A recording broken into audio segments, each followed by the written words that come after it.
Well, ladies and gentlemen, thank you for joining me. I am joined at this time right now, Sean from FM99. I'm joined by Bruno MacDonald, the writer of, and I've got the book right here in front of me, 666 songs to make you bang your head until you die. And I don't think he's wrong. I've been looking through this book. There's a lot of really great songs in here. And Bruno MacDonald, thank you so much for joining us, man. Sean, it's great to be with you. Thank you so much for having me on. Absolutely. I'm pleased you could be here. So first and foremost, before I get to the book, which by the way is really, I like the cover, hard book, hard case, by the way, which I like. It's a hard cover for a hard book. Perfect sense. Makes perfect sense. Where are you right now? I'm in the Western Cape in South Africa, and it's winter here, but I'm happy to say it's still t-shirt weather. That's one of the benefits of living in Africa. The downside is, I have to say, it doesn't rock. You know, Virginia rocks, the Western Cape, not so much. But it is what it is. It is what it is. We have sunshine, we have a beach down the road. What can I complain about? I was gonna say that's not that bad. That's not that bad. You've got the same general thing we have going on, like Virginia Beach. It's you got the beach at least down the road. So I saw something that you work for an animal rescue organization out there in South Africa. That's right. Yeah. It's not very metal, but it helps the planet and it helps the animals. And and also I remember there was a few years ago where Slayer got involved in an animal rescue, I believe. And so I like to think that it's a proud tribute to the fathers of thrash. Well, so okay, then in my mind, if Slayer was involved in this, how can it be anything but metal? So exactly. I would say right now that saving the animals and helping the planet is metal. So everybody remember that. Great, thank you. So 666 songs to make you bang your head until you die. What made you want to write this book? What made me? A lifelong love of hearing it loud, hearing it heavy. It's when I was 6 years old, my mom gave me a record player, and it had a bass control and it had a treble control. And whatever I was listening to, and bearing in mind I'm 6 years old, I'm just listening to whatever my parents give me. I'm turning up the bass and I'm thinking, hey, that sounds really good. Everything sounds really good if it's louder and heavier. And then a little light goes off and you think, oh, okay. And then for me, the gateway drug, I guess, was a British band called Status Quo. I don't think they really mean very much in the States. But I'm not familiar with them. Yeah, they were kind of like our version of Creedence, not as good. Okay. But, and I think for a lot of people of my generation, they were as I say, the gateway drug into people playing, three guitarists all wearing denim, heads down, and we'll see you at 90 minutes in 90 minutes time, and your hearing will be gone. So, what made me write the book? Well, you can blame my mom and you can blame Status Quo. Good job, Mom. Good job, Mom. Good job, Status Quo. Because it's a really fun book to flip. You're flipping through here, and it's done by year, which I like. Because it kind of invokes the feeling of that time. Yeah. It's not just a random piling of songs that you're bouncing around. You go through and you get a vibe for the world of rock music at that time, because it's sectioned off year by year, which I really, really like. One of the things that we aim to do, because we've illustrated the book with flyers and ads from the time, is to do exactly as you say, to give people a sense of the continuity. But I'd also like to, one of the reviews over here actually one of the reviews in a British magazine said it's the ultimate toilet read, the ultimate bathroom read for you guys. So I wouldn't want you to feel that you have to read it from cover to cover. It's really a book that I'd like people to dip into when they're on the john. You know what? But I was going to say, hearing that almost sounds like it wouldn't be complimentary. But when you think about how much time people spend on the toilet, and we live in a world now that if you've forgotten your cell phone or something when you go to the toilet, oh man, what are you going to do? Let me tell you, keep a copy of this right next to it, because you'll be able to scroll it open and flip over to 1982 and see Ozzy Osbourne bark at the moon, which. By the way, guitarist and co-writer on that song, Jakey Lee, was born here in Norfolk.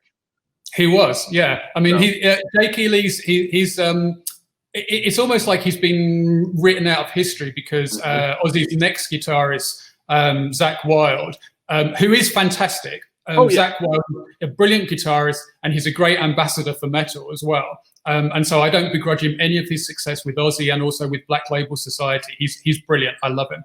But Zach is the first person who will pay tribute to his predecessors in Ozzy's band. Obviously Randy Rhoads, but then also Jakey Lee.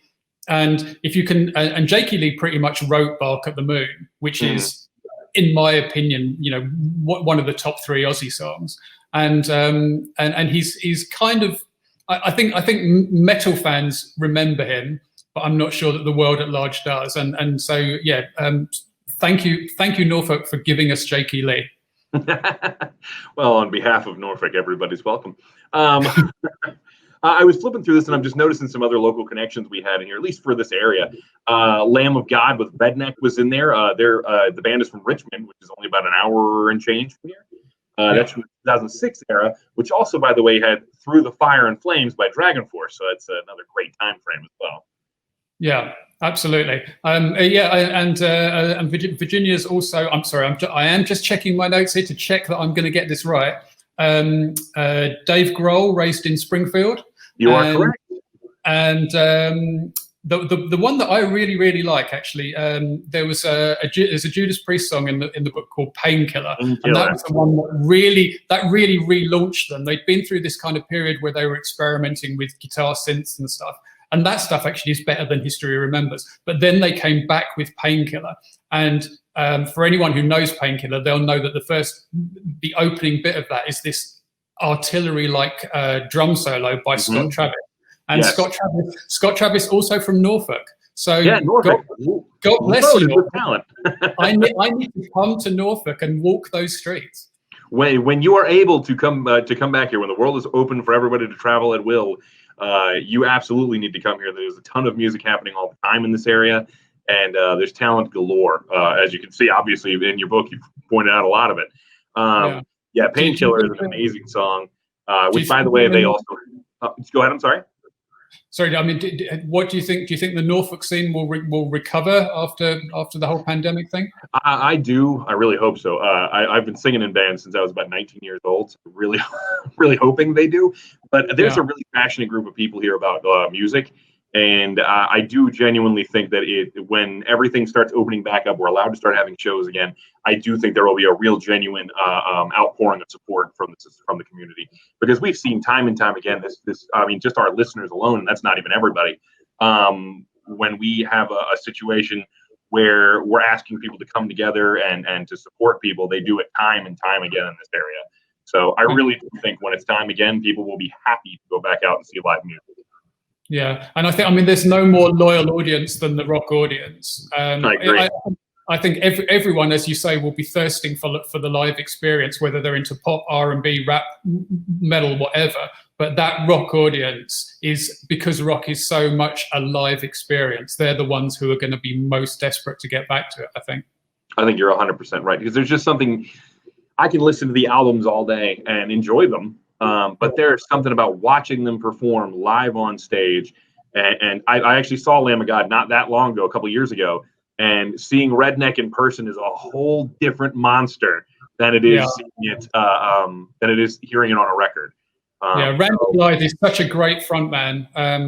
What happened to him? When he had that legal trouble with the kid in Czechoslovakia or something. Yeah. And I'm so glad he beat that rap, and that he didn't become a victim of that whole nonsense. Right. Obviously one feels for the kid who passed on. Obviously, we're sorry for him and his family, but also on behalf of rock, I'm glad that Randy Blythe is out there and rocking. Yeah, absolutely. Because a lot of people love that music. So with all these songs in here, 666 songs, we know there's a ton more songs out there. How did that narrowing down process go for you? How did you get to 660? I mean, I'm guessing the number was chosen on purpose, but how did you manage to narrow it down to that? Because I'd be willing to bet you the list of songs could have been thousands long. It was, like even now, I chose "Angel of Death" from "Rain in Blood" by Slayer. But then you're thinking, but Raining Blood. At one point, I had Raining Blood and Angel of Death in the book, and you think, no, just try and moderate it. One of the things that I was really that I really wanted to do was give exposure to international acts as well. So looking at Turkey, Finland, Norway, Japan, looking all around the world and making sure that all those areas get represented, which is partly, I have to confess, a commercial decision, because you want the book to be well received around the world, but also is also to expose people to music that they haven't necessarily heard before. And that was one of the really interesting things about putting the book together, because I was consciously looking. I'm Googling metal from Greece, for example, and I end up finding this spectacular song by a band called Septic Flesh, and it's great. And had I not been consciously looking for it, I probably wouldn't have found it. And then you want to make sure that that key acts are well represented. So Slayer are in there all the way through, Maiden are in there all the way through, Metallica and Black Sabbath, but you don't want to become totally predictable. You don't want to choose. With a book like this, there's a danger that everyone knows the songs that are going to be in it before they even open the cover. Right. And I want to make sure that it's not willfully obscure, but that there are some choices that will surprise you. And I hope there are. I actually appreciate that. Especially when you say, like, you had to narrow it down, like, oh, you picked Angel of Death by Slayer, and you had, at one point you had that and Rain and Blood, but you had to make the choice there, and you end up with Angel of Death instead of Rain and Blood. I will say that anybody who listens to Slayer knows both of those songs. Yeah. People on the outside, maybe not Slayer fans or whatever, might only be aware of Rain and Blood, but it's just because of its cultural impact. Because you hear it all the time, you hear it referenced all the time when you're talking about metal. Angel of Death might be a little less known to some people. So I appreciate that it's a song that you should listen to, not necessarily what would be considered like maybe the biggest song, or maybe it's something that, again, as it says right here, make you bang your head until you die.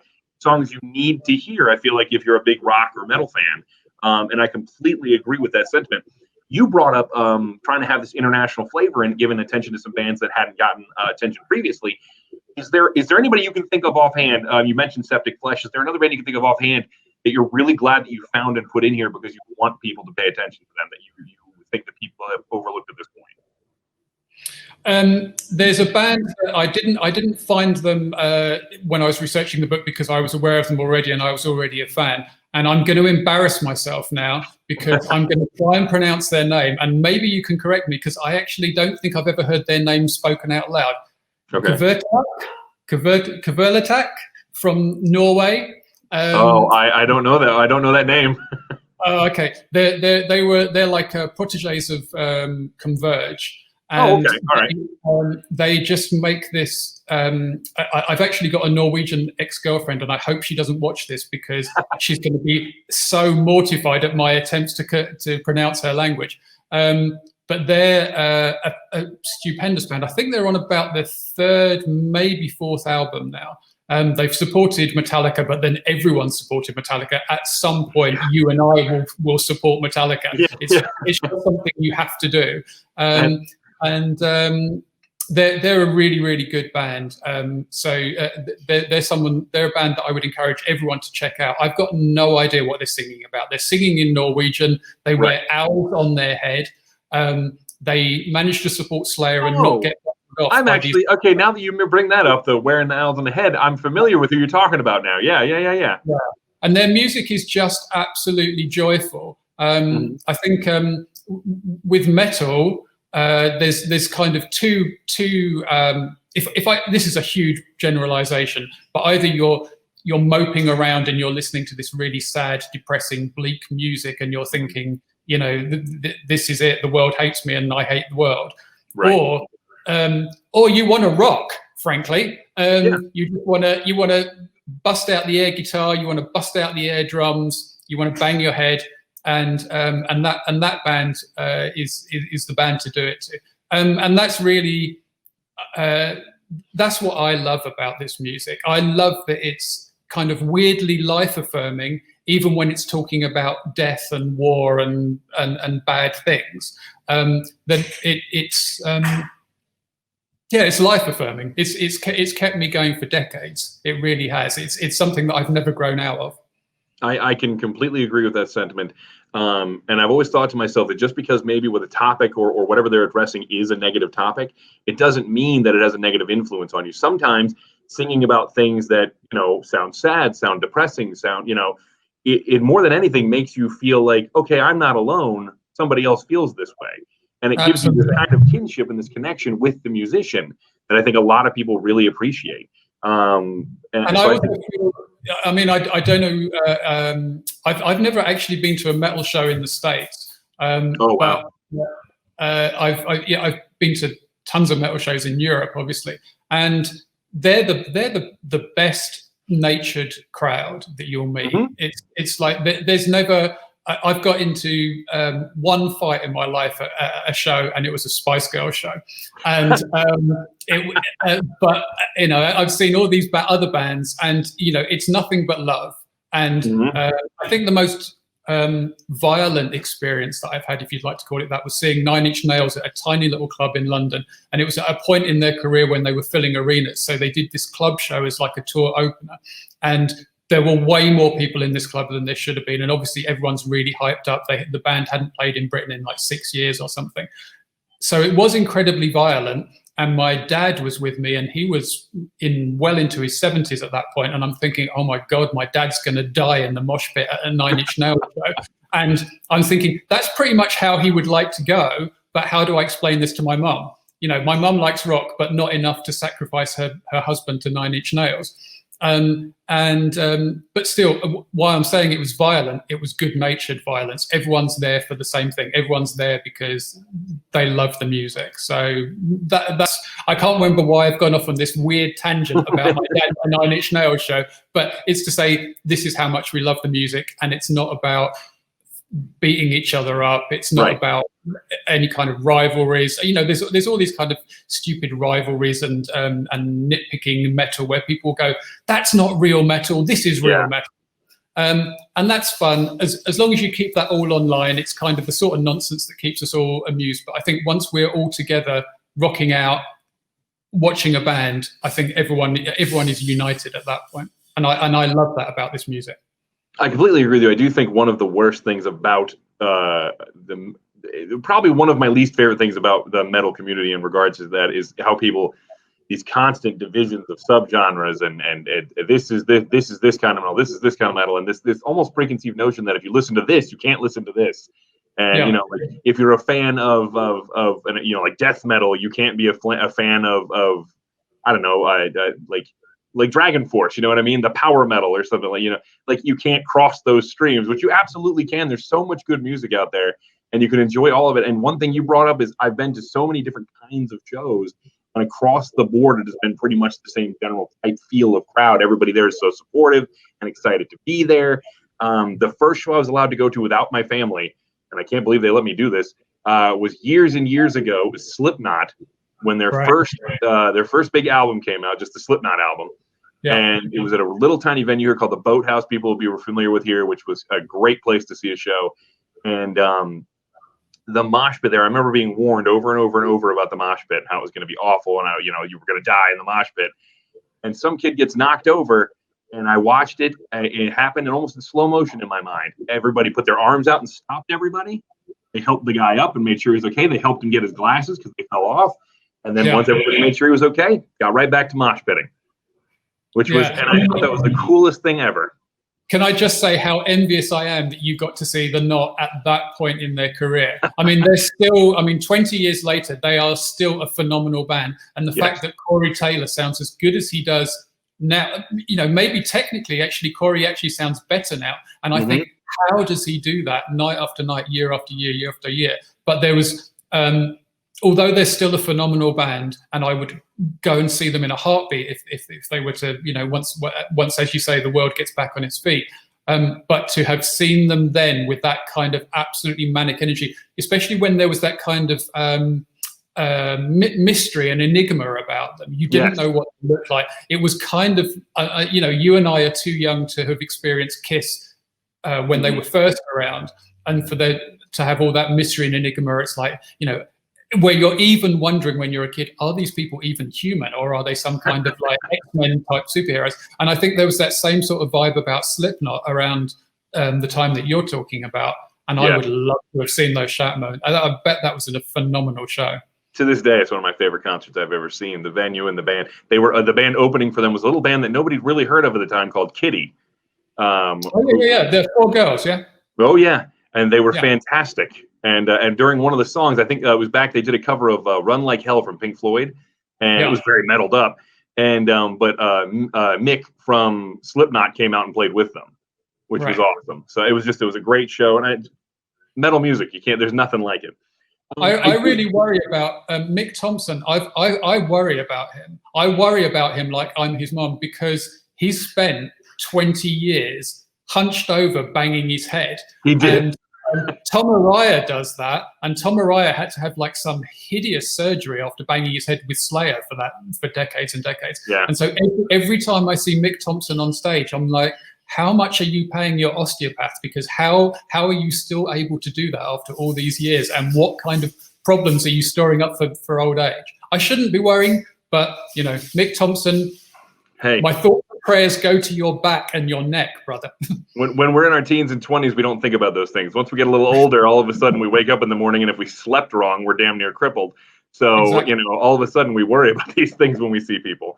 I did have a couple other questions I want to get to before we wrap this up. One of the ones, there's a couple of inclusions in this list that just made, got my attention just because they stood out. Like Jay-Z and the Osmonds. Can you tell us how you got to putting those on the list? I think it will make sense if you listen to the songs. With the Osmonds, the song is "Crazy Horses," and that was I'm not sure about the States. It was certainly their first big hit in Britain, and it's completely unrepresentative of what they became. It's this sort of squealing. It is metal. It is metal by any standards. It's metal.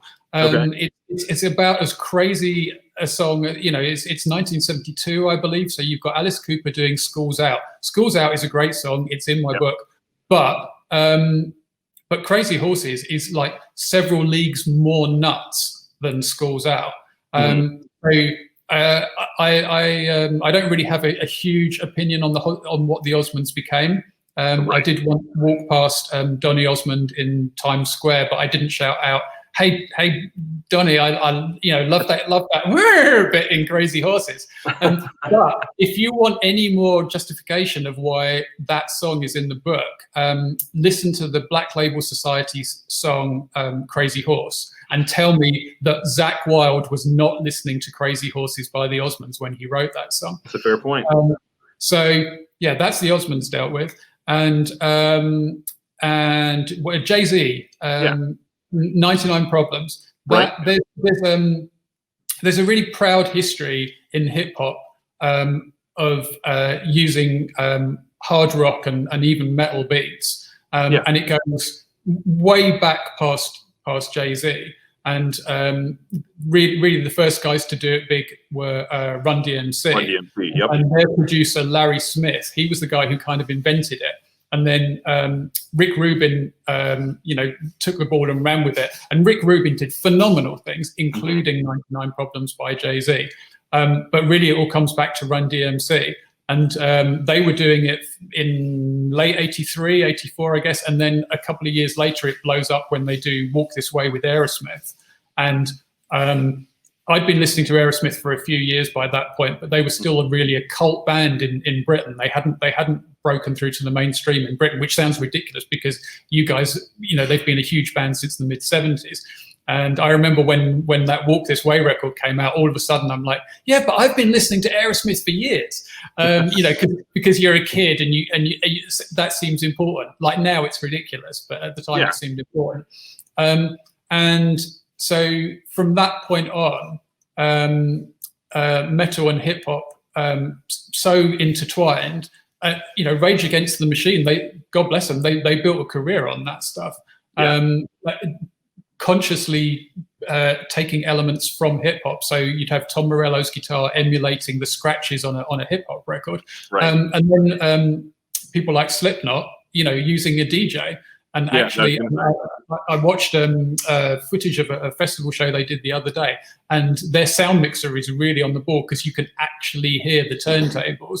Whereas, go back a few years, I challenge you to hear, was it DJ Lethal with Limp Bizkit?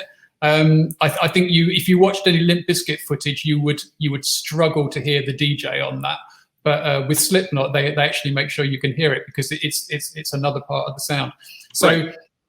To me, Jay-Z 99 Problems, that is a rock record. It samples Mountain and it samples Billy Squier, and it's a hard rocking record.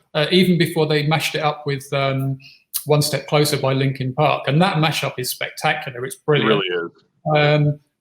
But the original is also good, and so it speaks on what I was saying about. You don't want a book where you think 666 songs. I know exactly what these 666 songs are. If I had picked up that book and it had been written by someone else, if I opened it and I saw that Paranoid was in there by Black Sabbath, I would put that book back on the shelf because at this point in 2020, no one needs to be told that Paranoid is a heavy metal classic.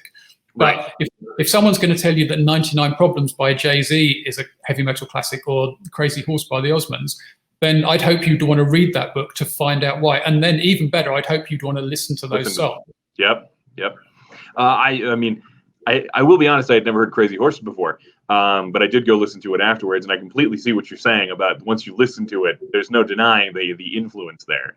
And Jay-Z 99 Problems, I knew that one as well, but it's nice to get your opinion on it just because I know there are people who are going to see that on there and go, Jay-Z, they're going to look at it funny, but I completely agree with you with the mix of influence across the genres and everything. It's kind of undeniable the effect the two genres have had on each other. And hip hop wouldn't be where it is today without metal, and metal wouldn't be where it is today without hip hop as well. I completely agree. And also, I don't want to get all righteous or political or anything, but there is obviously there's a proud heritage of African American culture African Americans invented rock and roll and played such a key role in the evolution of hard rock. Jimi Hendrix, where would the whole of the genre that we love, where would it be without Hendrix? There were lots of people who built those building blocks. The Kinks, Blue Cheer, all the bands that came before Black Sabbath. Let me go back and look at Chuck Berry. I mean, even back in the day. Absolutely. I mean, AC/DC, God bless them. I mean, they've made a career out of playing Chuck Berry really loud, and all the acts that pretty much all the acts that infused Led Zeppelin as well. Mm. They're all African American as well, and so I think I wasn't consciously paying tribute to it, but I think it's a very important root of the hard rock and metal tree that you have to acknowledge. And I remember you're probably too young to remember, but a band called Living Colour, when they I know Living Colour. Look in my eyes. When they came along in the late 80s, it was a weirdly big deal. But it could only really have been a big deal to people who weren't paying attention, because before that you had Prince, who was definitely doing hard rock stuff at one point in his career. You had Run DMC, and then going all the way back to Hendrix. So I think you're absolutely right. There will be people who will pick this book up and go, "This is a metal book. What the hell is Jay-Z doing in there?" But to me, that's good. I'm not. As a reader, I'm not really interested in reading books that tell me what I already know.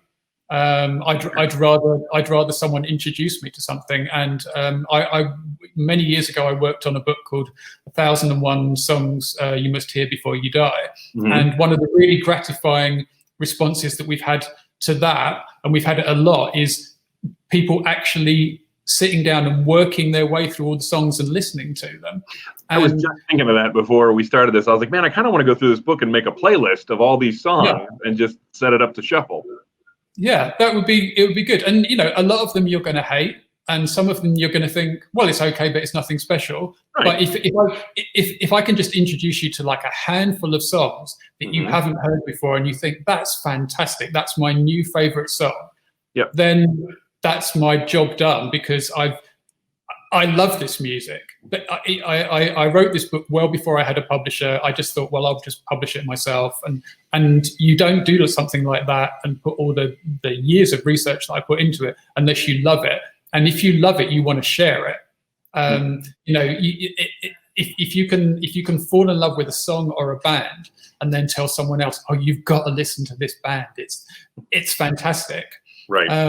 Then I that's the greatest gift that we can give each other, I think, particularly at this point where, as you and I were saying earlier, we can't have that communal experience of standing in a room together and all rocking out together.